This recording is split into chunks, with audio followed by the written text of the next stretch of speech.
Friends, back to Bhavani lifestyle. இப்போ வண்டி வேலையில் முடிஞ்சது, ஒரு இறக்கியாச்சு. இப்போ நாங்கள் சோம்நாத் ஏரியாவுக்கு வந்திருக்கோம். சோம்நாத் தர்ஷன் இந்த ஹோட்டல் தான் புக் பண்ணியிருக்கோம்.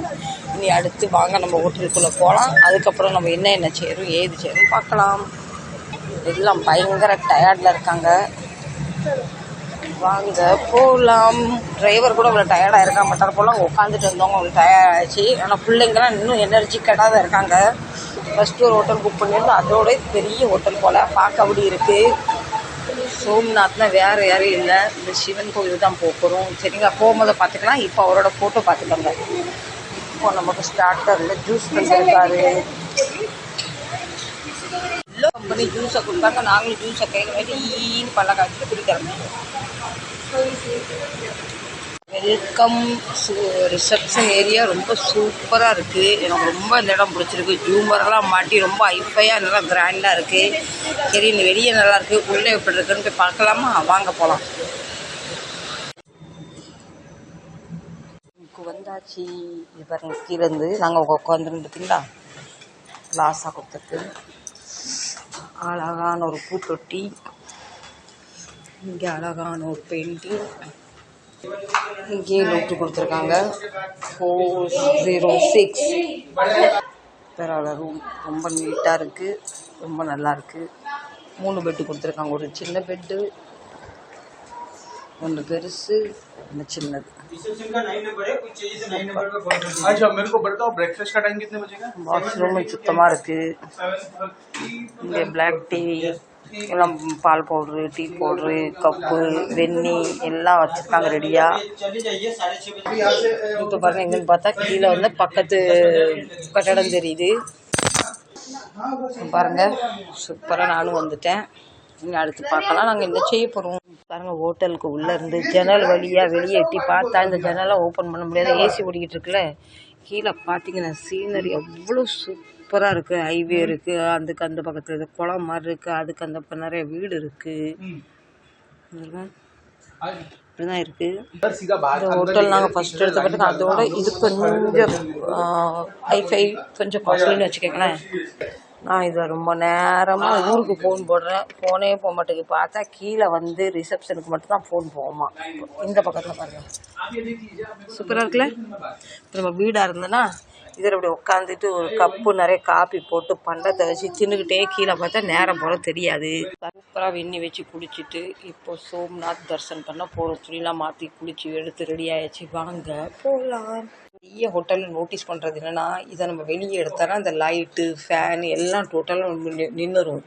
இது நம்ம வீட்டில் இந்த சிஸ்டம் கொண்டு வரணும். நான் எத்தனையோ நேரம் அவசரமாக வேலைக்கு பரப்பிட்டு போகும்போது லைட்டு ஆன் பண்ணிட்டு போயிடுவேன், கீசர் ஆன் பண்ணிட்டு போயிடுவேன், ஃபேன் ஓடிக்கிட்டு இருக்கும். இப்போ நான் இதை எடுத்தேன்னு வச்சுக்கோங்களேன், டோட்டல் லைட்டு, ஃபேனு, ஏசி எல்லாம் பந்த் ஆகிடும். இந்த சிஸ்டம் உண்மையிலேயே ஒவ்வொரு வீட்டுக்கும் வரணும். என்னோட கோரிக்கை இதுதான். நீங்கள் யாராவது பார்த்தா அரசாங்கள்கிட்ட கோரிக்கை வைங்க, சரிங்களா? வெளியே பரட்டு டைம் இல்லை, வேலைக்கு பரப்பிட்டு போகுது. கிச்சனில் லைட் இருக்கா, அது கூடதா இது கூட தானே இந்த சிஸ்டம். ஆனால் ஒன்று வீட்டில் செய்ய முடியாது. ஏன் கேளுங்க, ஃப்ரிட்ஜ் ஓடுன்னு 24 மணி நேரம். நீங்கள் அரசாண்ட கோரிக்கை வைக்க வேண்டாம். ஆனால் எனக்கு இந்த சிஸ்டம் பிடிச்சிருக்கு, சரிங்களா? இங்கே நம்ம ஆட்டோவில் தான் போகிறோம். இங்கே வந்து ஆட்டோ வந்து அந்த ஹோட்டல்காரங்க புக் பண்ணி தந்துட்டாங்க.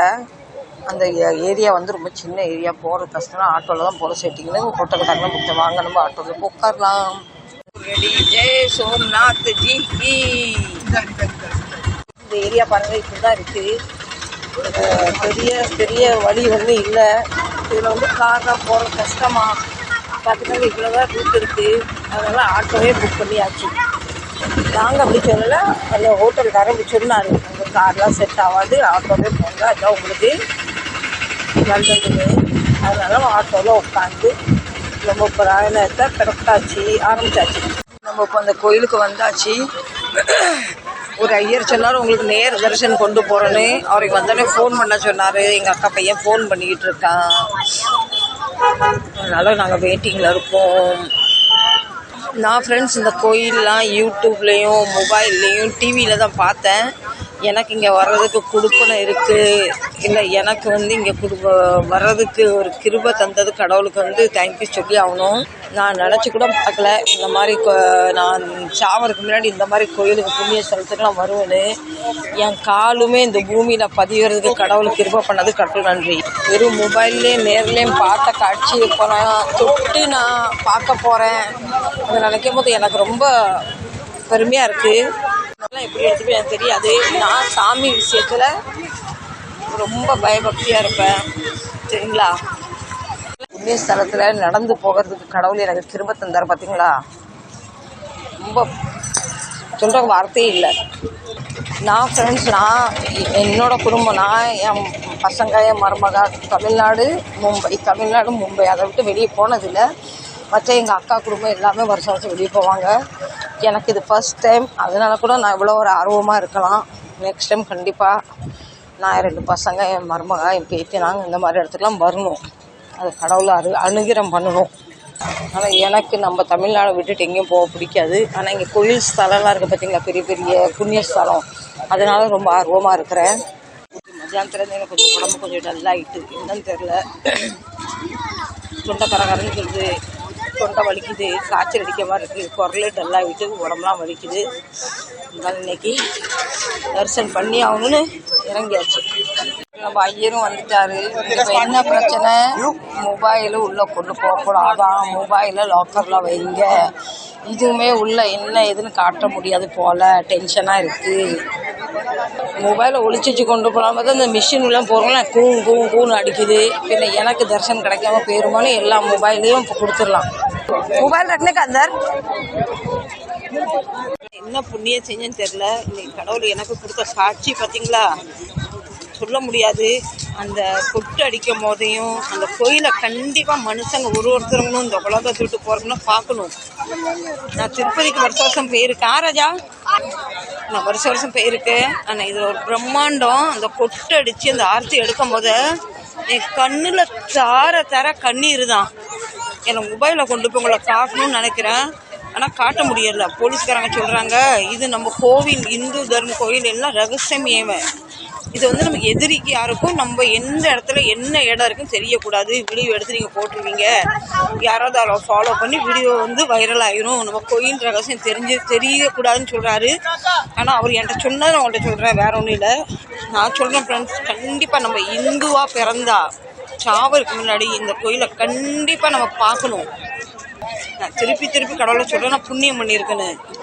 எனக்கு கண்ணீரை தவிர வேறு எதுவுமே வரல. ஒரு 1.5 மணி நேரம் ஆர்த்தி.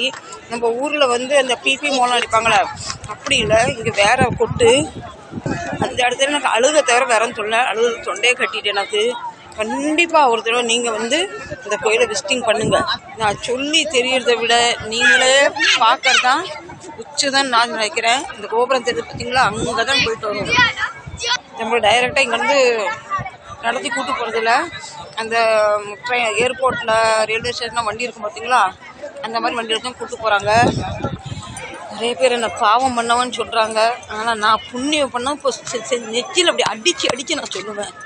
எனக்கு அந்த காட்சி கிடச்சிருக்கு. கண்டிப்பாக என் குடும்பத்தோடு, என் 2 பசங்களுடைய மருமகளுடைய பேச்சு இந்த கோயிலுக்கு வரணும், என் குடும்பத்துக்கூட வரணும். நான் கடவுள்கிட்ட அதுதான் சொன்னேன். நான் பணம் கேட்கல, வீடு கேட்கல, சொத்து கேட்கல. அந்த உயிர் பிச்சையும் என் பிள்ளைங்களுக்கு நோயற்ற வாழ்க்கையும் இதை தான் நான் கேட்டிருக்கேன். என்ன தெரிஞ்சு கேமரா வந்து உள்ளே விடாது, நல்லது தான். கேமரா கொண்டு நான் ஃபோட்டோ ஷூட் பண்ணி உங்களுக்கு காமிச்சிருவேன். நீங்களாம் இவ்வளோ தானா இதுதானான்னு ஒரு பெருசாக பட மாட்டீங்க. நேரில் வந்து பார்க்குறதுக்கும் மொபைல் வழியாக பார்க்குறதுக்கும் நிறைய வித்தியாசம் இருக்குது. கண்டிப்பாக வந்து பாருங்கள். நாங்கள் 7 மணிக்கு கோயிலுக்குள்ளே போகணும். இப்போ நைட்டில் மணி 11 ஜெகஜோதியாக இருக்குது. நாளைக்கு காலையில் ஒரு கோயிலுக்கு போவோம். அங்கேயும் எனக்கு ஃபோன் எடுத்துகிட்டு விடுறாங்களா தெரியல, சரிங்களா. ஆனந்த கண்ணீரா, என் கர்மா கண்ணீரா தெரியல. கண்டிப்பாக இந்த காட்சியை என் பிள்ளைங்க பார்க்கணும். நான் கடவுள்கிட்ட கேட்குறத ஒன்று தான், நீங்களும் பார்க்கணும், சரிங்களா. இப்போ காலையில் மீட் பண்ணுறேன். ஸோ எல்லோரும் அவங்க நாங்கள் எல்லாருமே எங்கள் ஹோட்டலுக்கு தங்கியிருக்க பற்றி அங்கே பிறப்பாச்சு. காலையில் மீட் பண்ணலாம். Good night. இந்த சிவலிங்க மேலே நான் வடித்த கண்ணீரை பார்த்துட்டு அந்த ஐயர் எங்கள் அக்கா பையன் கையில் கொடுத்து இதை என்கிட்ட கொடுக்க சொன்னார். சொல்லுங்கள், நான் புண்ணியம் பண்ணவங்களா இல்லையா? எத்தனை பேர் இருக்காங்க, அத்தனை பேர் வீட்லையும் பூஜை ரூம் வைக்க சொல்லியிருக்காங்க. சரிங்களா?